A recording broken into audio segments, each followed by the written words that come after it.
everybody, Justine here from Art Behavior, and I really thought this video was actually more important to film it because I love sharing with you my personal life stories on how I get to this point. And the question today is, have you ever sat down and thought, why am I not confident? Now, I want to give you a bit of a backstory here before I help you further through with this, and for you to think a bit differently when you ask the question next time, why am I not confident? So I was a child that loved art. I was surrounded by art. I mean, you name it, I had it when it came to art. I just had two parents or three parents because my mom remarried. And I had a stepfather who was highly creative, as well as my dad and my mother. So I'd wake up and, I'd be in my mother's art studio. She'd had the art pump going on to do airbrushing. Then she'd be drawing. Then there were watercolor paints. And then my stepfather was almost like an engineer with art. So he used to fix pinball machines. And my friends used to come over and go, this is the best playhouse to come to. And they'd all want to sleep over. And then they'd arrive there, and then they'd land up standing watching my mom and my stepfather the whole time. And I'd be bored and play with my dolls by myself because they were just in a world going, this is such an amazing world. It's full of creativity. You're constantly doing something. There's calligraphy going on. There's just so much. And we just love sleeping over here. And that's great and well. And then I was sitting there thinking, okay, so this is the art world. Then I started school, and I remember moving from a Catholic school to a school because we had changed and it wasn't Catholic anymore, but it changed as in we had moved from the area. And to get to the Catholic school was over 2 hours to get there. So we did, okay, let's just move into this new school. And I remember joining, and I remember all of a sudden the way they did their questions, the way they did schooling was very, very different. It was almost 10 levels higher than what I was receiving in the Catholic school. So when I say 10 levels higher, the educational, what the pressure they put on you to achieve was a bit higher. And I remember doing my first times table questions, and I studied really hard for it. But the structure, the way I studied was that learning 1 times 2 is 2. 2 times 2 is 4. 3 times 2 is, and so on, numbering it 1 to 10. So I learned it that way from 1 to 10. So when she wrote the test, she said, okay, question number 1 is, and then I went, okay, that must be 1 times 2 is, and then I would go and write that down. She said, and question number 2 is, I go, and there must be 2 times 2. So I wasn't listening to her going, oh, question number 2 is 3 times 2. And I was getting confused thinking, I'm getting this all wrong. Am I stupid? And I started really losing my confidence in thinking that I could understand information, and I started developing a panic. I remember any lesson that we had, if she spoke, I would literally block my ears and go into a flat panic. So my confidence got worse and worse and worse and worse.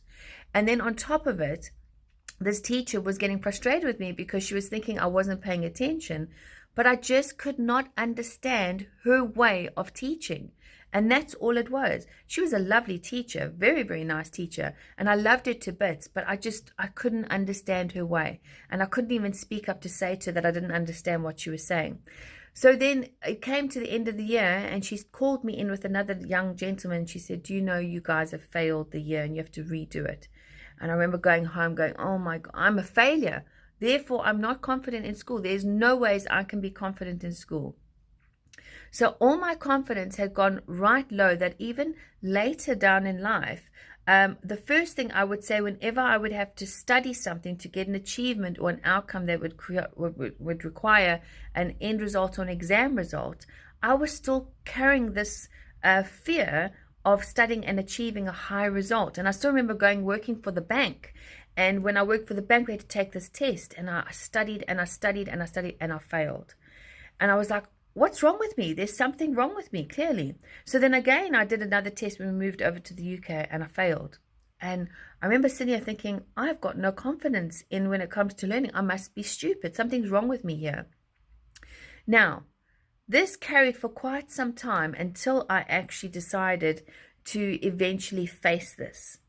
And how this actually landed up facing it was unbeknown to myself. I set up obviously an arts college so I could continue the research in understanding mindfulness through creativity. And what happened was, in order to do this, it was important that you had CRB and did extra courses, theory courses, to make sure that you understand the theory connected to that. And I remember I had to take some courses like grief coaching, coaching for kids, and all this. And in these assessments, it was wise to put down, and they asked that you put down your life experiences of where you've applied everything, of why you are answering this question. So you got to answer based on your life experience, and I passed with 100% distinction. And I sat there going, something's not right here, because here I'm carrying this thought that I'm not good enough, I'm not confident in studying. And it was only late until I actually did one of our other training programs that they said, you are never not confident in the area that you thrive and love and appreciate in yourself. So if you think of any area and you think, oh, well, I'm failing in this area, or I'm not confident in this area, ask yourself, if you're doing what you love, where are you confident? And why is it? Because you love to do that. So if I'm put up in a room full of 100 people and I do not have the confidence to speak, if I'm put up with 100 people and we're talking about the subject that I absolutely love, that I can go on and on for days, I will not have enough to actually, I will constantly have enough to speak about. Actually, you'd have to probably get me to keep quiet and say, you need to get off the stage. So that is my point. Next time you ask the question, why do I not have confidence? Ask yourself, where do you have that confidence? The extra step that you can add to this is when you say, okay, in confidence in learning, so I feel I cannot achieve or understand learning. Do you see I'm getting specific? Because then when I actually sat down, I thought, where am I confident in learning in another form, in what I love to do? And I started going, oh, actually, and I started writing down a list of where I actually am confident. And what you do is when you write that one area of where you think you're not confident, then you list down all the areas where you actually are confident and where you can successfully do it. When you start writing it down, then it starts balancing out and you have a different mindset and you start going, well, I'm both. Sometimes I have confidence and sometimes I challenge myself and I think I don't, but I'm human. Take that part and I promise you, keep practicing or get in touch and let's book a session. We've got a special rates going at this moment. And I can work through this with you to just blast out that part so you can actually start moving forward with life in confidence.